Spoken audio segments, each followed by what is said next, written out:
Let's welcome on board our technical analyst for the day, Laxmikant Shukla, who's a technical analyst, institutional research at Yes Securities India. Laxmikant, hi. Thanks so much for joining us on the show.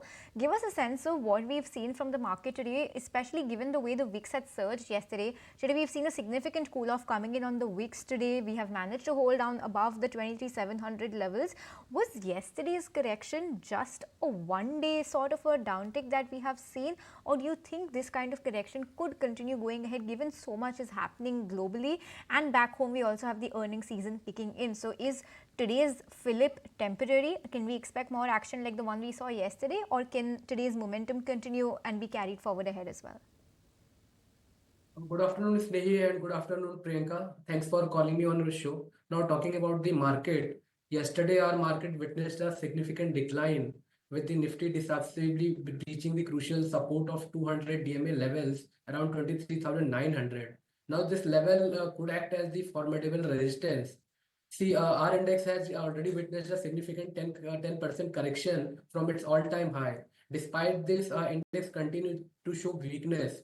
So on the daily chart, Nifty is started trading near its crucial trendline support while forming a inverted pole and flag pattern on the daily chart. So this is the key technical formation which we have observed in the Nifty. So what we are expecting from current level, that if Nifty breaches the levels of 23,460, then we could see further decline, as it is still trading below its key moving averages. And even we have observed bearish crossover from 20 and 50 DMA with the formation of red tall bearish candle on the daily chart. So overall structure looks tentative till it hold below the levels of 23,900. However, if it able to defend the our mentioned support of 23,460, then we could see a pullback move toward the levels of 23,900 to 24,100. But major upside move will be unlikely till it hold below the levels of 24,250. So I think that would be the upcoming levels for the Nifty. And if we look at the structure of Bank Nifty,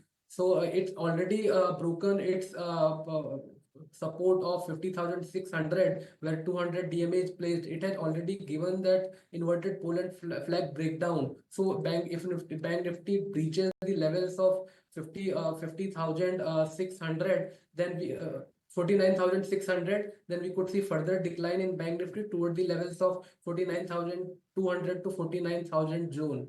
So overall looks structure. Overall, if we look at the structure of both the indices, that looks tentative. And until we get a major short covering from the FII selling, we could see a more downward move in both these indices.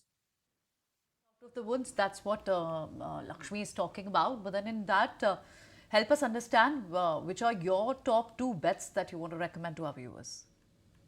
See, in that kind of market, wherever when market started trading near its crucial moving averages, so we could find out some long and some short kind of trade. So if we see any rebound, then definitely our buying call can give good amount of return.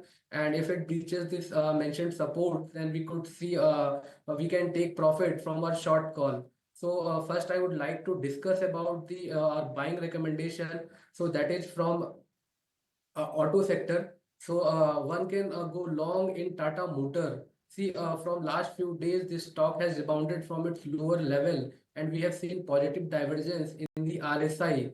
And we could, again, from for the last 3 days, this stock has been consolidating about 220 DMA, and we could expect 3 days consolidation breakout of the levels of 800. So even from the current level, one can go long with the stop loss of 760. And once Tata Motor clears the key hurdle of 800, then we could see upside momentum in this stock toward the levels of 850, which is our first target. And talking about our selling recommendation, so that is Siemens. So one can go short in Siemens in the current contract, because this stock has given double top breakdown on the daily chart, and it has also formed a multiple bearish candle on daily as well as weekly chart below its key moving averages. Even if we look at the today's structure, so after 2 days decline, it has formed doji pattern, so which is again showing some selling pressure in the counter. And even we look at the stochastic, which has given negative crossover. So which is again indicating some selling pressure in this stock. So one can go short in Siemens with the stop loss of 6,660 and can expect downside move toward the levels of 6,180. Thanks for your view as well as your picks both on the long and the short side. On that note, we'll let you go. Thanks so much for joining us.